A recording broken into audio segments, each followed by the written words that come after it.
The summer the trouble began, the valley behind the narrator's house glowed with the lazy golden haze that always signaled the height of honey season. For 3 years, the hives tucked neatly behind the fence line had thrived beyond expectation, producing enough honey to fill mason jars stacked in careful, shimmering rows in the garage. The location was perfect. Warm mornings, chilly evenings, and a steady supply of wildflowers that ribboned the foot of the mountains. The only challenge, though not really a challenge yet, was the wandering wildlife. Black bears often roamed near the woods when the season was especially fruitful. The narrator had grown used to seeing paw prints in the mud and hearing the occasional snuffling in the brush. They were predictable animals, more curious than dangerous when respected, and never a problem as long as the hives were secured and baiting scents were minimized.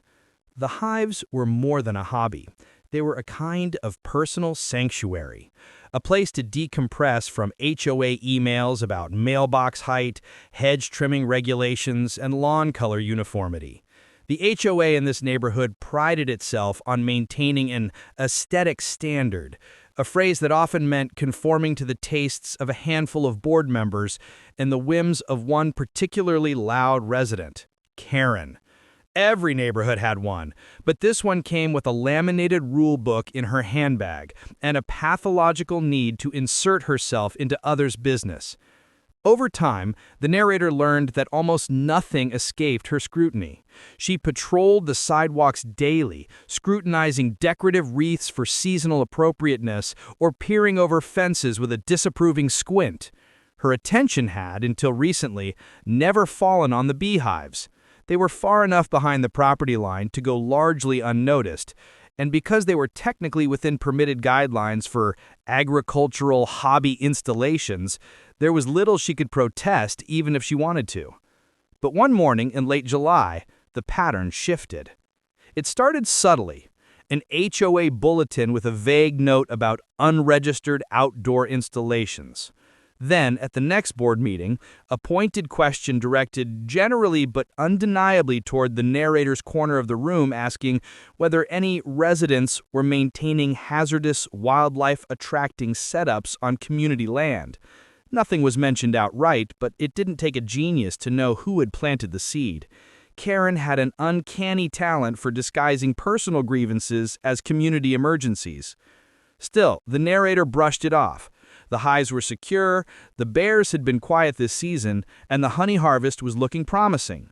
A full weekend was set aside for collecting the mature combs and extracting enough honey to fill more jars than ever before. By Sunday night, the garage smelled of warm sweetness, and boxes of newly sealed jars lined the shelves in neat, gleaming rows. That's when the narrator first noticed something wrong. One row of jars, a full 24 of them, was missing. At first it seemed impossible. Maybe they'd been moved absent-mindedly. Maybe a neighbor stopped by with a request. But no, the garage was locked, the house quiet, and nobody had permission to enter. The only recent visitor had been the HOA's compliance committee, conducting their routine exterior walkthrough. They never entered homes, but Karen had been with them that day, poking around with unusual enthusiasm. She had lingered near the fence line, pretending to take photos of overgrown vegetation, though her camera lens was angled suspiciously downward toward the hives. And then it clicked. She must have realized the honey was ready for harvest. What motive she had, spite, curiosity, greed, was unclear, but one thing was certain. She had taken what didn't belong to her. The narrator paced the garage, replaying every recent interaction, every passive-aggressive comment, every thinly veiled accusation she had made. Karen had complained months earlier about bees hovering too close to her hydrangeas, though anyone with basic knowledge understood the bees were simply foraging. She had declared the hives an unnecessary hazard, despite the HOA handbook confirming their legality. And she had repeatedly insisted that certain residents should share their resources to maintain neighborhood harmony, which in Karen language meant she expected free goods and services. No matter the reason, the theft stung. Not only because honey required hours of work, patience, and care, but because the act itself was invasive. The narrator filed a quiet internal complaint with the HOA system, knowing it would be ignored. The board rarely challenged Karen. She held seniority, influence, and a relentless willpower that made resistance tedious. So, the narrator took another approach. Instead of confronting her outright, they took inventory of the wildlife cameras mounted around the property. One camera facing the backyard had captured movement late the previous night. When the footage was reviewed, it displayed a figure carrying a tote bag, glancing around nervously and slipping into the backyard through the side gate. With deliberate steps, the figure approached the garage door, disappeared from frame, then reappeared struggling under the weight of multiple jars. There was no mistaking the silhouette. The stiff posture, the signature hairstyle, and the unmistakable windbreaker she wore during her patrols. It was Karen. Evidence in hand, the narrator considered contacting the authorities or blasting the footage on the neighborhood Facebook group. But either option would lead to endless drama, retaliation, or potential fines from the HOA for publicly disparaging a board member. In this community, Karen seemed almost untouchable. Almost. But she had made a crucial mistake. She had taken honey that had not been labeled or diluted yet, honey that carried the unmistakable scent of peak season nectar, powerful enough to attract bears from surprising distances if improperly stored. And Karen, not being a beekeeper, couldn't possibly know how potent that scent could be when concentrated in an enclosed space. The narrator didn't need to retaliate directly. They just needed to let nature take its course. And nature, especially in the mountains during honey peak, had a way of leveling the playing field. That night, as the sun dipped behind the trees and the valley turned indigo, a pair of black bears meandered along their usual route. They paused at the brush line, snoots twitching, catching an unfamiliar scent drifting from down the street, one that didn't belong to any of the secured hives. A scent that led unmistakably to Karen's back porch. The narrator watched from an upstairs window, the faint glow of streetlights shimmering over the quiet cul-de-sac. In the distance, rustling sounded like destiny unfolding. And so began the unraveling of Karen's perfect, oppressive order. The night unfolded with a strange, almost cinematic stillness, as though the entire neighborhood were collectively holding its breath. The narrator remained by the window, the quiet hum of crickets filling the space between each heartbeat. The bears moved with unhurried curiosity, padding along the edge of neatly trimmed lawns that had been manicured to HOA perfection. Their dark forms blended into the shadows, but their motion carried a purpose shaped by instinct and guided by the sweet scent on the breeze. The cul-de-sac was a world designed to exclude the wilderness that surrounded it, but the wilderness never fully yielded. It simply waited at the borders. And tonight, something from within those borders had called it in. The pair of bears, a large adult female and a smaller, younger male, ambled up the street with the slow confidence of creatures accustomed to roaming wherever the trees welcomed them. Their noses lifted repeatedly, drawing in invisible trails of fragrance that tugged them forward. The residents slept unaware, nestled behind double-paned windows and HOA-approved shutters, oblivious to the consequences of meddling with things they didn't understand. The narrator felt no fear, only an eerie calm. Bears, when treated with caution and respect, were predictable, more predictable, in fact, than certain neighbors. From the window's vantage point, the narrator watched the bears pause in front of Karen's house. Her property was the only one on the street with solar pathway lights shaped like flamingos, an exception she had granted herself under the reasoning that board members may set decorating precedents. The pink glow cast by the plastic flamingos illuminated the bear's fur in surreal hues as they approached the porch. It began with sniffing, then snuffling, then a determined push of a heavy paw. Karen's porch was pristine, white lattice, flowering baskets hanging at precise intervals, a wreath with a scripted "Welcome Friends" sign that felt more like a warning. But none of that mattered to the bears. They weren't interested in aesthetics or compliance reports. They were interested in the tote bag Karen had left outside after her illicit harvest, filled with jars she probably intended to redistribute to hand-selected neighbors the next morning. Glass clinked faintly as the bears nudged the bag, their claws scraping along the wooden decking. The scent was too strong for them to resist. The smaller bear pawed at the bag until one jar tumbled out and shattered, spilling thick golden honey across the boards.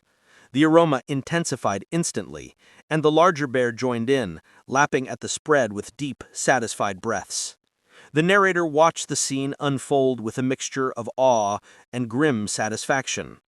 There was no malice in this outcome, just cosmic symmetry. Karen had taken something that didn't belong to her, mishandled it, and ignored basic safety. She had created the perfect lure, and now nature had answered. Moments later, lights flicked on within Karen's house, then shadows moved, then the soft clatter of blinds being parted. Only imagination could fill the details, the widening of her eyes, the shock as she realized that the universe was not bending to her rules tonight. Her porch was no longer a stage for her perfectly curated seasonal decor. It was a buffet table for wild creatures that cared nothing about her authority. The larger bear rose briefly on its hind legs, inspecting the hanging baskets as though evaluating whether they too might contain traces of sweetness. The wooden railing creaked under its weight, and one of the flamingo lights toppled over, its childlike pink glow flickering uselessly as it rolled across the boards. Inside the house, muffled commotion erupted. Footsteps, hurried movement, the frantic energy of a person suddenly stripped of control. Karen's porch camera light blinked on, capturing footage she undoubtedly hoped would support some dramatic accusation later. But even cameras couldn't change the fundamental reality. She had caused this herself. The narrator knew Karen well enough to imagine her reaction. The stiffened posture, the trembling indignation, the barely contained outrage that her property, her perfectly arranged sanctuary of self-importance, was being violated by creatures that did not recognize her authority. It would never occur to her that this was a natural consequence, not an intentional act of sabotage. Eventually, after gorging themselves on the spilled honey, the bears wandered back down the porch, drawn by new scents now lingering along the yard. They overturned a planter, trampled part of the artificially fertilized lawn, and lumbered back toward the trees. The narrator waited until darkness swallowed them again before stepping away from the window. There was no exhilaration, no triumphant gloating, just a quiet sense of inevitability. Actions, after all, had consequences, even when the person taking them believed themselves immune. The next morning began with the shrill sound of Karen's voice echoing across the cul-de-sac. She was on her porch in a robe patterned with tiny sunflowers, an odd contrast to her furious expression as she surveyed the wreckage. Her flamingo lights were knocked over, a hanging basket lay in pieces, and sticky honey covered the boards in wide swaths that glistened in the early sunlight. The tote bag sat collapsed beside a few unbroken jars, their lids dented from the force of claws. She paced the porch like a detective surveying a crime scene, except her investigation was framed entirely through the lens of victimhood. Any passerby could see she was preparing for a battle, one she assumed she could win by sheer vocal force alone. The HOA email came less than 2 hours later, addressed to the entire neighborhood. It was a panicked warning about bear incursions, urging residents to secure all potential attractants and report any suspicious wildlife sightings. But the subtext was unmistakable. There was no mention of honey or stolen goods, but the narrator could practically hear Karen's voice behind every sentence, pushing the board toward collective hysteria. And yet there was a problem for her. She needed someone to blame. She couldn't accuse the narrator outright without revealing the evidence against herself. She couldn't admit she had stolen honey and stored it improperly. She couldn't even hint at having possessed the jars because then the question of their origin would inevitably arise. Her silence on that detail was telling. Throughout the day, she stormed up and down the sidewalk, muttering under her breath, occasionally stopping to measure gouges in the porch railing as if documenting a legal case. She spoke to neighbors with theatrical distress, but her explanations lacked key details, leaving those around her confused but dutifully sympathetic. The narrator maintained a facade of polite concern, listening to her recount the unprovoked invasion while pretending not to notice the faint scent of honey still clinging to the porch as they walked past. But beneath the calm surface, a new awareness settled in. Karen was rattled, and rattled people did unpredictable things. The narrator returned to the house at dusk, watching the tree line once more. The bears would not return, not unless new honey appeared, but the damage to Karen's facade had already begun to crack. And cracks, once formed, had a way of spreading. By the next morning, the neighborhood atmosphere had shifted from mild alarm to a simmering tension that clung to the air like humidity. The HOA emergency bulletin, drafted hastily, riddled with typos and clearly fueled by panic, had triggered a wave of paranoia. Neighbors who normally prided themselves on calm suburban composure were now double-checking their garbage lids, dragging patio grills into garages, and anxiously scanning tree lines as though the bears were staging a coordinated invasion. Only one person seemed determined to escalate the situation even further: Karen. If the bear's visit had merely startled her, what unfolded afterward drove her into a frenzy. The narrator observed from afar as she strode around the cul-de-sac with a clipboard, her sunflower robe now replaced by an HOA-branded windbreaker she wore like a badge of authority. She approached each house with tense determination, knocking loudly, sometimes repeatedly, until someone answered. Then she launched into breathless monologues detailing the gravest threat the HOA had ever faced. Her gestures grew more dramatic as the day progressed. She pointed at paw prints on sidewalks, examined overturned trash bins with artificial seriousness, and gestured toward the forest with the exaggerated dread of someone delivering a campfire ghost story. Not one of the residents she interacted with knew the real reason bears had entered her yard, but Karen skillfully twisted her narrative until the event became an assault on the entire community. The narrator recognized the tactic well. Karen didn't merely want sympathy, she wanted control. And what better way to solidify her authority than to rally everyone around a crisis only she could solve? The afternoon HOA meeting confirmed her intentions. The narrator attended only because they sensed trouble brewing, and an instinct whispered that this unfolding conflict was far from over. The community clubhouse was filled with restless residents, murmuring among themselves, exchanging theories and speculations about the bears. Karen sat at the front table, posture rigid, papers neatly arranged in symmetrical stacks like weapons ready to launch. When the meeting began, she seized the moment with theatrical precision. Her recounting of the incident transformed from mere exaggeration to near fantasy. She spoke of large, aggressive beasts that rampaged across her porch. She stressed how the bears had entered the neighborhood with shocking familiarity, as though someone had deliberately encouraged them. Many in the room nodded nervously, too overwhelmed by her confidence to question its accuracy. Then she introduced the bombshell, the proposal for a new HOA regulation banning all wildlife-attracting activities. Her tone sharpened as she listed examples: open compost piles, unsecured trash bins, bird feeders, decorative ponds, and finally, the true target, beekeeping installations. The narrator's stomach tightened with slow, controlled anger. Karen's voice swelled with false concern as she explained her logic. Beekeeping, she argued, brought bees, and bees produced honey. And honey, she said, with forced gravitas, was a substance known to entice dangerous predators. She presented charts she had printed from dubious websites, diagrams showing simplistic cause and effect arrows, and citations that were comically vague. But to the untrained eye, The presentation looked polished. And in a neighborhood where compliance was valued above all else, her authoritative tone carried influence. The narrator watched as neighbors whispered to one another, some glancing sideways with uncertainty. The tension felt like a rising tide. Then came the moment Karen had prepared for all along.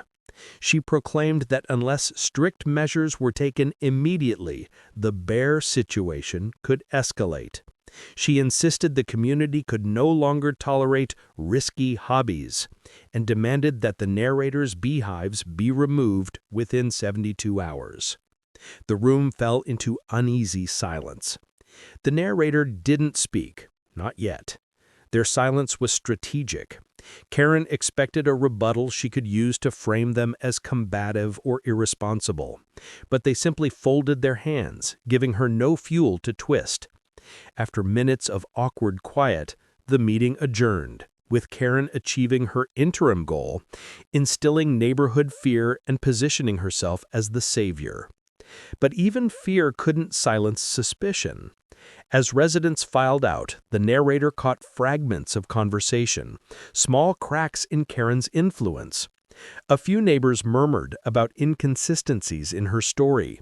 Others wondered why bears had gone only to her house and nowhere else. A couple of longtime residents exchanged skeptical glances, recalling Karen's history of exaggerated crises. Those cracks would widen soon enough.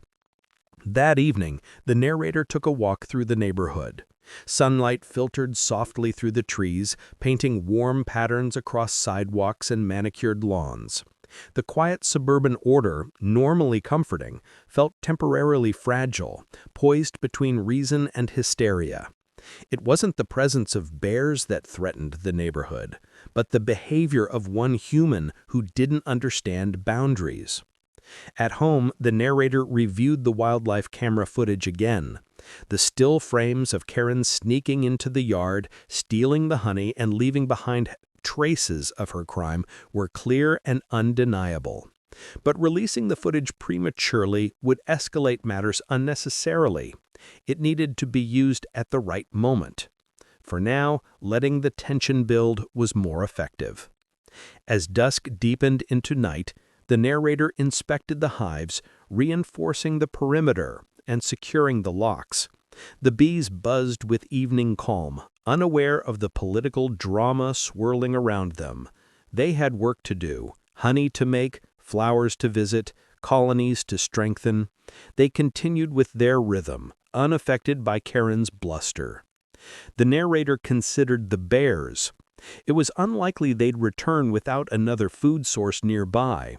Their instincts were too efficient to waste energy retracing routes that no longer held reward. Karen had scratched only the surface of her fear. The real consequences were forming quietly, patiently. And indeed, those consequences arrived sooner than anticipated. Around midnight, distant shouting pierced the quiet. The narrator stepped onto their back patio and listened. The voice was unmistakable, shrill, panicked, furious. Karen. Something had disturbed her again. Moments later came the unmistakable crash of breaking glass. Not bears. Neighbors began turning on lights, stepping onto porches, peering into the street. Gossip would soon ripple across the cul-de-sac like wildfire. The narrator waited, calm and steady, as a feeling settled over them. Not quite satisfaction, not quite anticipation, but something between the two. The unraveling had begun. Whatever Karen had set in motion was circling back toward her faster than even she predicted. They returned inside, knowing tomorrow would be an eventful day. Karen was spiraling. And spirals always led somewhere. The morning after the midnight commotion, the cul-de-sac woke under a tense veil of curiosity. Curtains hung slightly askew where neighbors had peered into the night, and conversations began earlier than usual, whispered across driveways over steaming mugs of HOA-approved, low-waste coffee pods. Something had happened at Karen's house. Something loud, chaotic, and unmistakably dramatic, even by her standards. The narrator stepped outside with deliberate calm, taking in the scene as though it were any other morning. The sun cast pale light across the quiet street, revealing subtle signs of disturbance around Karen's property. Her porch lights, normally arranged in perfect symmetry, flickered unevenly. A cracked planter lay tipped over near the walkway, the soil scattered across the concrete like confetti from a failed celebration. A faint, sour-sweet smell still lingered in the air, hinting that honey residue might still be present despite her frantic attempts to clean up the evidence of her mistake. But the real spectacle awaited only moments later. Karen emerged from her front door wearing the same HOA-branded windbreaker, but now layered over mismatched sweatpants and a pair of slippers that had clearly seen better days. Her once carefully curated appearance had dissolved into something frazzled, harried, and uncharacteristically uncomposed. She marched down her porch, gripping a stack of printed papers like a manifesto she intended to distribute to the masses.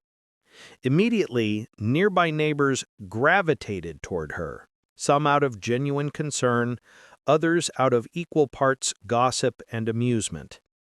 The narrator remained at a distance, but close enough to observe. Karen launched into a breathless explanation. According to her, the bears had returned in the middle of the night, attempting to break into her storage shed in search of additional honey. She described violent scratching noises, shadows moving suspiciously, and what she insisted was the unmistakable snarl of a wild predator. Yet there were no paw prints on the dew-covered grass that morning, no overturned bins, no shaken trees, no evidence at all that wildlife had approached her property again. Several neighbors, emboldened by daylight and common sense, quietly pointed this out. Karen deflected every comment with increasingly erratic claims. If there were no paw prints, she said, it meant the bears were becoming stealthy. If bins weren't overturned, the bears had adapted. If no one else saw or heard anything, they just didn't understand how clever bears could be. Her narrative had drifted beyond exaggeration into something else, something teetering between paranoia and desperation. But beneath her frantic storytelling lay a clearer motive. She needed support for her proposed regulation banning beekeeping, and if she had to invent details to justify her crusade, she was willing to do so. Later that afternoon, another HOA bulletin appeared in residents' inboxes. The subject line read, "Emergency Wildlife Safety Measures. Action Required." It bore Karen's editorial fingerprints, dramatic phrasing, color-coded urgency levels, and unnecessary capitalization. The bulletin demanded that all residents eliminate any potential attractants, but more concerning was the section clearly aimed at the narrator's beehives. It claimed the hives constituted an ongoing threat and that immediate removal was the only responsible action. What Karen didn't realize was that her frantic push for control was eroding her influence. Some neighbors had begun exchanging skeptical glances. Others muttered under their breath about her overreach. More than a few were growing tired of the relentless fear-mongering that transformed a quiet suburb into her personal stage. Still, she continued her campaign. That evening, the narrator noticed Karen loitering near the property line, clipboard in hand. She inspected the fence, the landscaping, the yard, anything she could twist into a violation. Her behavior had shifted from assertive to invasive, her focus now a narrow laser pointed entirely at one target, the beehives. She scribbled notes furiously, occasionally shaking her head with frustration bordering on obsession. What she didn't know was that the narrator had installed additional wildlife cameras after her theft. Those cameras captured not only bears or wandering deer, but also humans. Humans who trespassed, snooped, or tampered with what wasn't theirs. Every step Karen took beyond the sidewalk line became part of a growing collection of evidence. As twilight deepened, the narrator walked to the backyard, checking the hives. The bees moved with purposeful calm, unaware of the storm unfolding in the human world. They represented everything Karen could never control: nature, balance, order. And perhaps that was what irritated her most. The narrator considered releasing the footage of Karen's theft to the neighborhood. It would instantly dismantle her authority. But timing was everything. If the footage emerged too early, she might find sympathy or claim manipulation. If it surfaced too late, the damage she caused could already be severe. No, there needed to be a moment of maximum impact. A reveal that would not only expose her actions, but also highlight the consequences she alone had triggered. The moment arrived sooner than expected. Near midnight, the narrator woke to another disturbance, not shouting this time, but a kind of frantic metallic clanging. They stepped quietly onto the patio and listened. The noise came from the direction of Karen's driveway. Something heavy scraped against concrete, followed by muffled thumping. From the shadows, a faint silhouette emerged. Karen, dragging metal trash cans to the curb hours earlier than usual. She moved with jittery urgency, pausing often to glance around. Her hair was disheveled, and her face shone with the sheen of someone who had not slept. She positioned the trash cans as far from her house as possible, then hurried back to her porch, carrying what looked suspiciously like a spray bottle of industrial-strength cleaning solution. Even from a distance, it was clear she was still trying to scrub honey residue from the wooden boards. Scrub and scrub until her hands shook.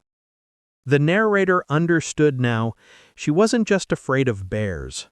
She was afraid of being exposed, afraid the neighborhood would learn she had caused the entire bear incident through her own ignorance, greed, and entitlement. The spiral had tightened. She was trapped within it.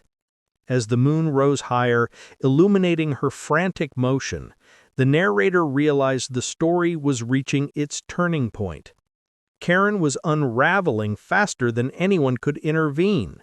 Her actions had begun attracting the kind of attention she couldn't spin or control. And all the narrator needed to do was wait. Because the next HOA meeting was only 2 days away. And the honey she had stolen? The jars she'd mishandled? The cameras that recorded every movement?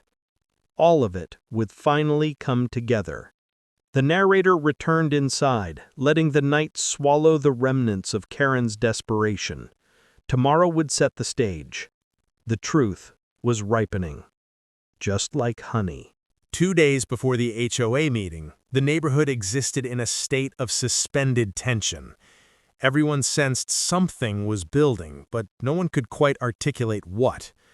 Karen's frantic campaign had reached a fever pitch, yet her authority, once unquestioned, had begun to erode under the weight of her erratic behavior. Even the most loyal HOA loyalists were quietly reconsidering their allegiance. The narrator moved through these days with intentional patience, continuing their routines as though nothing unusual had occurred. They watered the garden, they tended the hives, they waved politely at neighbors. Calmness, they knew, was its own form of power, especially when someone else was coming apart. Meanwhile, Karen spiraled downward at an alarming pace. Each morning she patrolled the cul-de-sac with the intensity of someone preparing for battle. She scribbled notes on her clipboard, paced in front of residents' porches, and stared into the woods as though expecting wild beasts to lunge from behind the trees. Her energy, once overbearing, had become unhinged.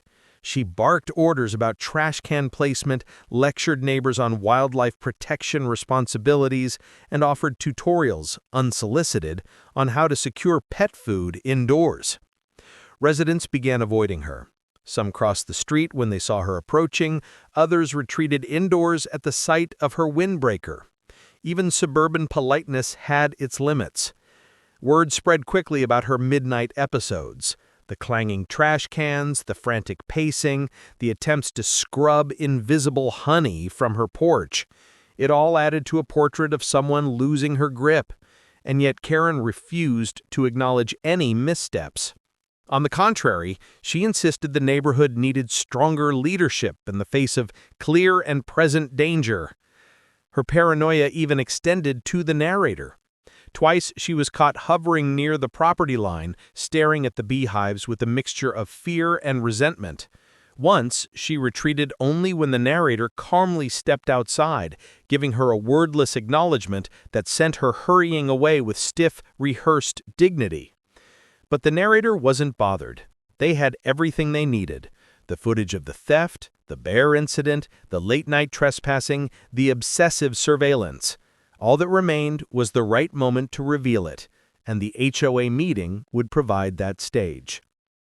Still, fate had a sense of humor, and it delivered an unexpected twist the afternoon before the meeting. A contractor's truck rolled into the cul-de-sac, its engine humming loudly in the otherwise quiet neighborhood. The bright lettering on the side read, "Bear Proof Solutions, LLC."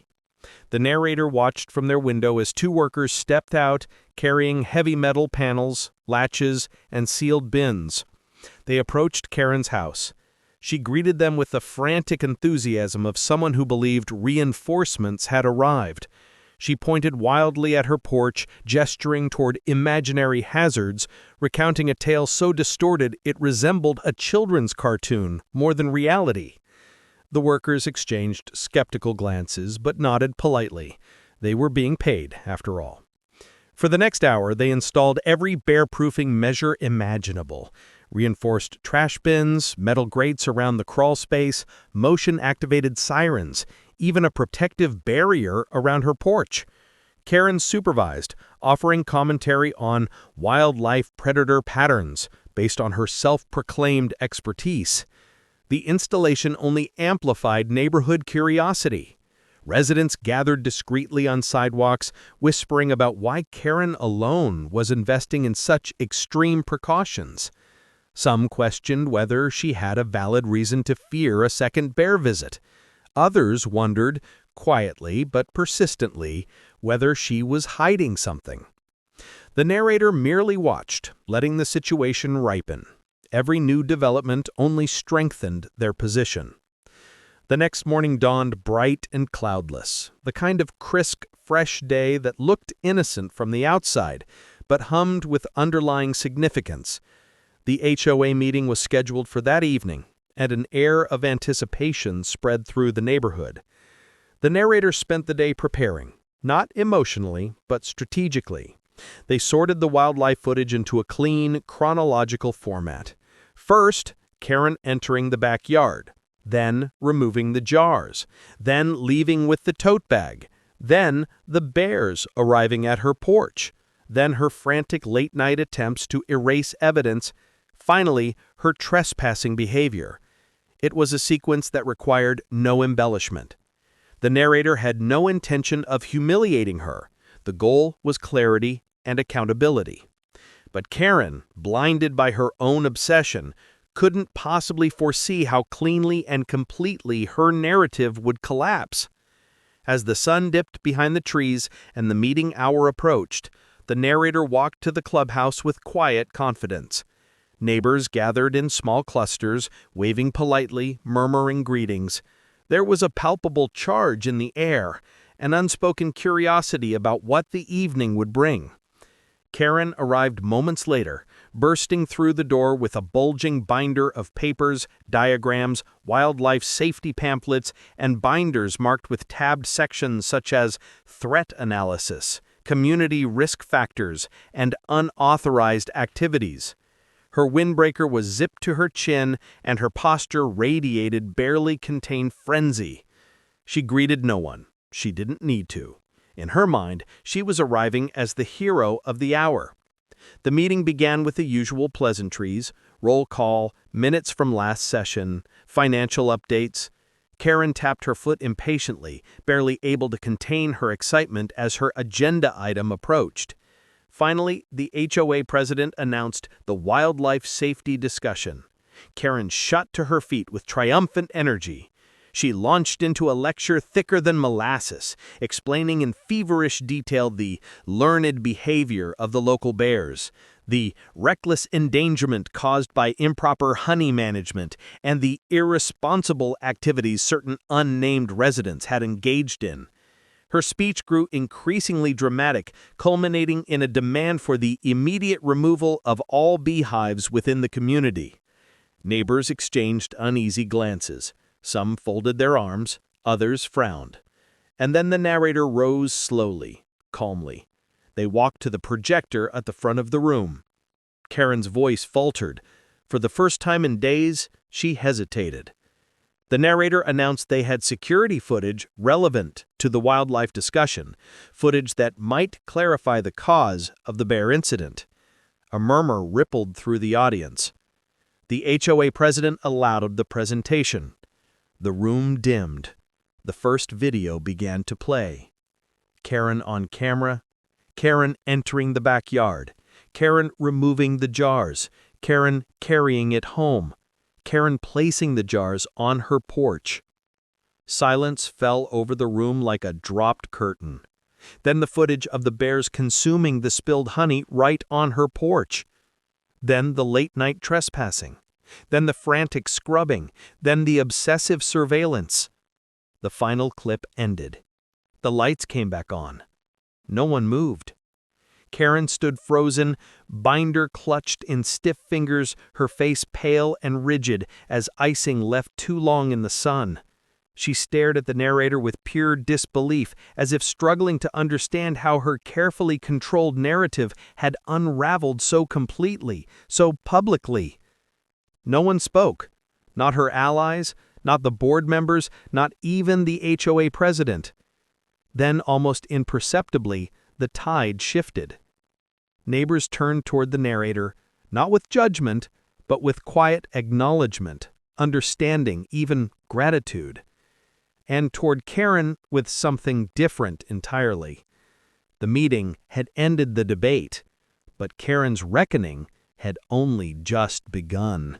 The silence after the final clip lingered longer than any silence the HOA clubhouse had ever hosted.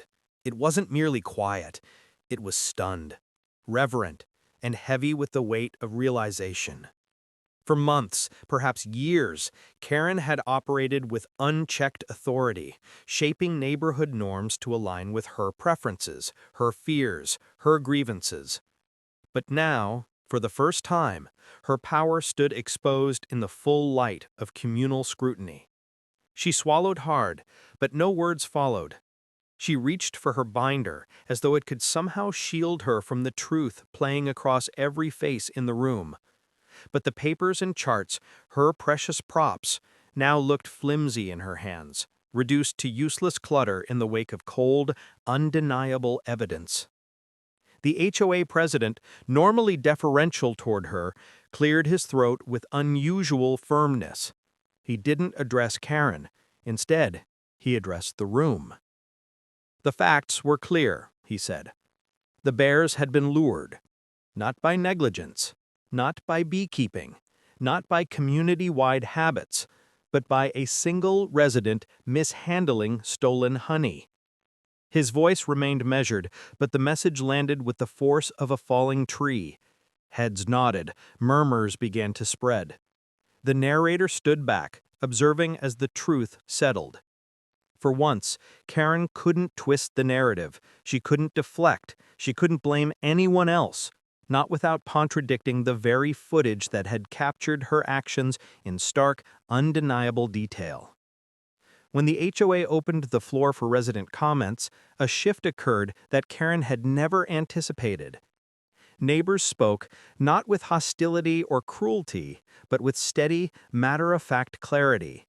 They expressed concerns about her behavior, her repeated oversteps of authority, her trespassing, and her habit of creating crises where none existed. They pointed out the panic she had incited, the unnecessary fear she had spread, the time and money wasted on emergency wildlife measures that were unnecessary from the start. One neighbor mentioned their child had been afraid to go into the backyard since her bear warnings. Another explained how her constant patrols felt intrusive. Others added that they'd long suspected she exaggerated issues for control. Truth, once unleashed, spread quickly. By the time the resident responses ended, the mood in the room had shifted completely. Karen seemed smaller somehow, collapsed inward, her authority draining like water through a sieve. She clutched her binder to her chest, her eyes darting around as though searching for a supporter, but none came. The HOA president made the final announcement with calm professionalism. A formal investigation would commence, reviewing Karen's conduct, her trespassing violations, and the misuse of HOA authority. During this period, she would be temporarily suspended from her board duties. The motion passed unanimously. Karen lowered her gaze, the binder slipping slightly in her hands. Her control, the one thing she valued above all else, had evaporated in a matter of minutes. And for the first time in all the narrator's years living in the community, Karen walked out of a room without lecturing, postering, or correcting anything. She simply left, her steps unsteady, her windbreaker rustling like a deflated banner. The door shut behind her with a soft thud. The meeting adjourned. But the story wasn't over. Not yet. Karen's suspension became official the next morning. An HOA email, crisp and perfectly formatted, explained that during the investigation, she would have no authority to conduct inspections, issue citations, or influence community policy. Residents reacted with relief, cautious optimism, even celebration. Some trimmed their hedges an inch higher than regulation just because they knew she couldn't say anything. The cul-de-sac breathed easier. But Karen, stripped of her role, began retreating into her house. The incessant patrol stopped. Her aggressive monitoring ceased. The flamingo lights on her porch remained toppled, untouched, for days. Occasionally, a curtain would twitch, a shadow would cross a window, but she no longer emerged onto the street. Rumors circulated quietly, whispers about her reconsidering her life choices, about potential fines, or her meticulously crafted HOA persona collapsing under the weight of exposure. Whether any of it was true hardly mattered. What mattered was the change. For the first time in memory, the neighborhood belonged not to her rulebook, but to the people who lived there. A week later, the narrator tended their beehives under a warm afternoon sun. Bees drifted from flower to flower, moving with purpose, unconcerned with human drama. Honey production had settled back into its peaceful rhythm. The bears had not returned. They had no reason to. Order had restored itself in the most natural way possible. A soft crunch of gravel signaled someone approaching. It was one of the neighbors, an older resident who had lived in the community longer than anyone else. He thanked the narrator for bringing the truth forward, explaining how the neighborhood felt lighter, calmer. He didn't stay long, but his words carried warmth that went beyond casual politeness. More neighbors followed in the days that came. Some brought baked goods, others offered gardening tips or honey jars they had bought at the local market as symbolic gestures of solidarity. It became clear that many had wanted to connect for years, but had been too intimidated by Karen's presence to linger outside or socialize freely. Community, once constricted, began to expand again. Karen's reckoning reached its final stage when the HOA concluded their investigation. Their decision was firm but fair. She would be permanently removed from the board for abuse of authority and trespassing. She would receive fines for violations, be prohibited from entering others' property lines without explicit permission, and be subject to a probationary period where any further misconduct could lead to legal action. The neighborhood braced for her reaction.